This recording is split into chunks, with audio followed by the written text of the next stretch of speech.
السلام عليكم ورحمة الله وبركاته. ازيكم؟ اخباركم ايه؟ يا رب تكونوا بخير. هشارك معاكم فيديو النهاردة وهقول لكم على اللي حصل وعلى اللي انا ناوية اعمله ان شاء الله. طبعا انا ناوية ابيع الثلاث زغاليل دول يوم الجمعة ان شاء الله في سوق الطيور عندنا في البلد. بس زي ما انتم شايفين كده يا جماعة، ابوهم وامهم ما بقوش ياكلوهم، فما ينفعش اسيبهم من غير اكل والا هيخسوا مني، واحتمال كمان يحصل لهم مضاعفات ويموتوا لا قدر الله بسبب قلة الاكل والمية. انتوا عارفين ان هم زغاليل لسه صغيرين، مش بيعرفوا ياكلوا ببقهم، وكمان ما بيتحركوش من مكانهم اللي هم واقفين فيه علشان يوصلوا من الاكل والميه. طب ايه سبب ان ابوهم وامهم سابوهم ما بقوش ينزلوا ياكلوهم؟ هو ان هم بداوا يتزاوجوا من اول وجديد، والذكر بدا يطارد الانثى علشان يتزاوجوا تاني وهي تبيض تاني، فهتبيض خلاص كده، فتركتهم ونسيتهم. للناس اللي دايما بيسالوا الحمام ساب اولاده ما عادش بياكلوا، إيه السبب يا ام حفصه؟ خلاص هم كده ناويين يتزاوجوا تاني وهيسيبوهم. ففي الحاله دي احنا مش هنطنشهم، احنا هناكلهم ونعوضهم عن الام والاب اللي هم اهملوهم في الوقت ده. طبعا هو كان اصلا بالكتير قدامي 3 4 ايام وخلاص انا هبيعهم كده كده، فال3 4 ايام دول خلاص الذكر والانثى سابوهم. فكان لازم انا بقى اتدخل في الوقت ده. زي ما هتشوفوا معايا انا مش هزغطهم غير غله. الغله مفيده جدا ومهمه جدا جدا، وكمان حلوه جميله، وهم كمان اصلا امهم وابوها كانوا بياكلوها لهم قبل كده، ومفيده ما فيهاش اي حاجه ولا فيها اي ضرر، بالعكس بتفيدهم وبتكبرهم وبتشبعهم كمان، وهم بيحبوها واخدين عليها.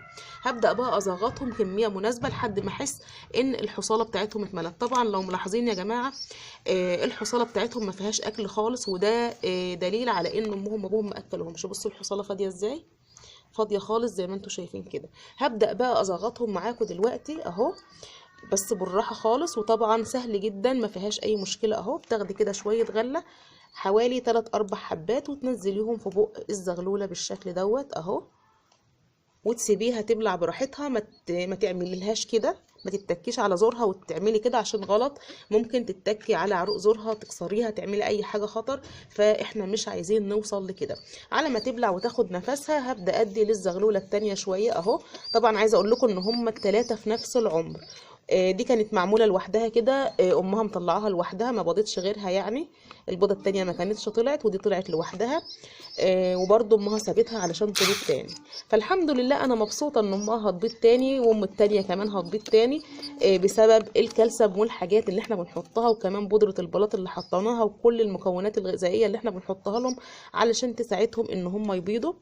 بس كنت اتمنى ان هم ياكلوهم شويه، يعني ما يسيبوهمش كده في الوقت اللي انا محتاجاهم ياكلوا فيه علشان ابيعهم يعني.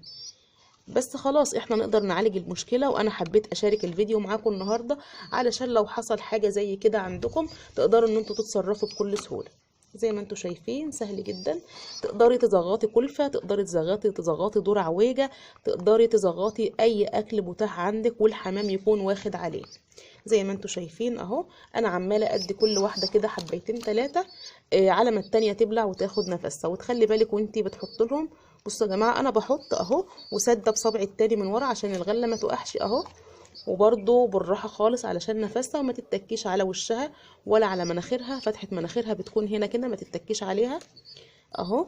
هديها كفايتها، ما اديهاش كتير علشان ما ازنقهاش، لان طبعا عايزه اقول لكم هي طير ومش هتقدر تنطق ولا تتكلم ولا تقولك سيبيني ولا كفايه ولا الكلام ده كله.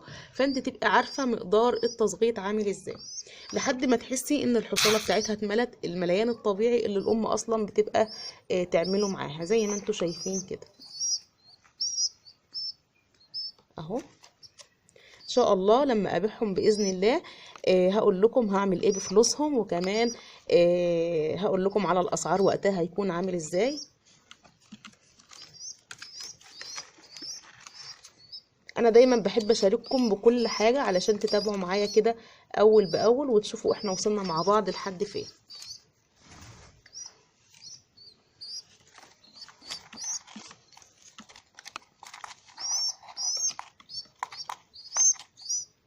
هكمل لهم بقى تصغيط. طبعا شفتوا الطريقة علشان بس ما اطولش عليكم الفيديو. زي ما انتوا شايفين انا استكفيت كده ان انا ااكلهم. هتيجي بقى مرحله ان انا اسقيهم، ما ينفعش ااكلهم كده واسيبهم من غير ما يشربوا، طبعا غلط.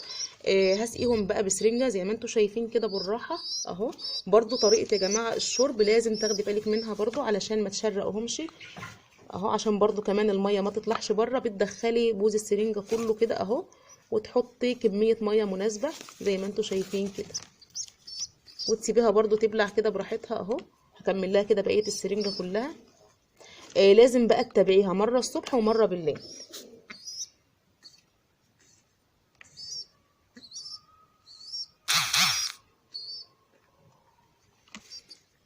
كل حمامه كده هديها سرنجه كامله علشان برضو ما تعطش وما احسش بالذنب ناحيتها. طبعا طول ما امها كانت بتاكلها وبتسقيها يا جماعه انا كنت مطمنه، ولكن طالما انا بقى اللي باكلها وبسقيها لازم اتاكد ان هي شربت كميه ميه مناسبه، لان هيبقى مرتين بس في اليوم، مره الصبح ومره بالليل. زي ما انتوا شايفين كده اهو. فاضل معايا كمان واحده.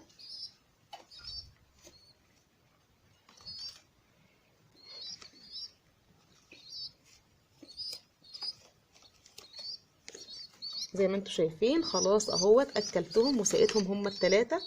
وكده خلاص يا جماعه الفيديو بتاعنا خلص. هعمل الموضوع دوت لمده 3 ايام لحد يوم الجمعه ان شاء الله. وباذن الله يوم الجمعه هوريكم حجمهم هيكون وصل لايه بقى مع الاهتمام بتاعي. وانا رايحه اذبحهم باذن الله. وانتظروا الفيديو دوت علشان هيبقى فيديو جامد جدا. فلوس الحمام ديت هجيب بيها نوع تاني من انواع الطيور علشان ازود كميه الطيور عندي وانوع منها باذن الله. يا رب لو كان الفيديو عجبكم اتمنى تحطوا لي لايك علشان الفيديو يوصل لاكبر عدد ممكن من الناس، وتسيبوا لي تعليقاتكم بقى وكل استفساراتكم، وان شاء الله هرد عليكم فيها. والسلام عليكم ورحمة الله وبركاته.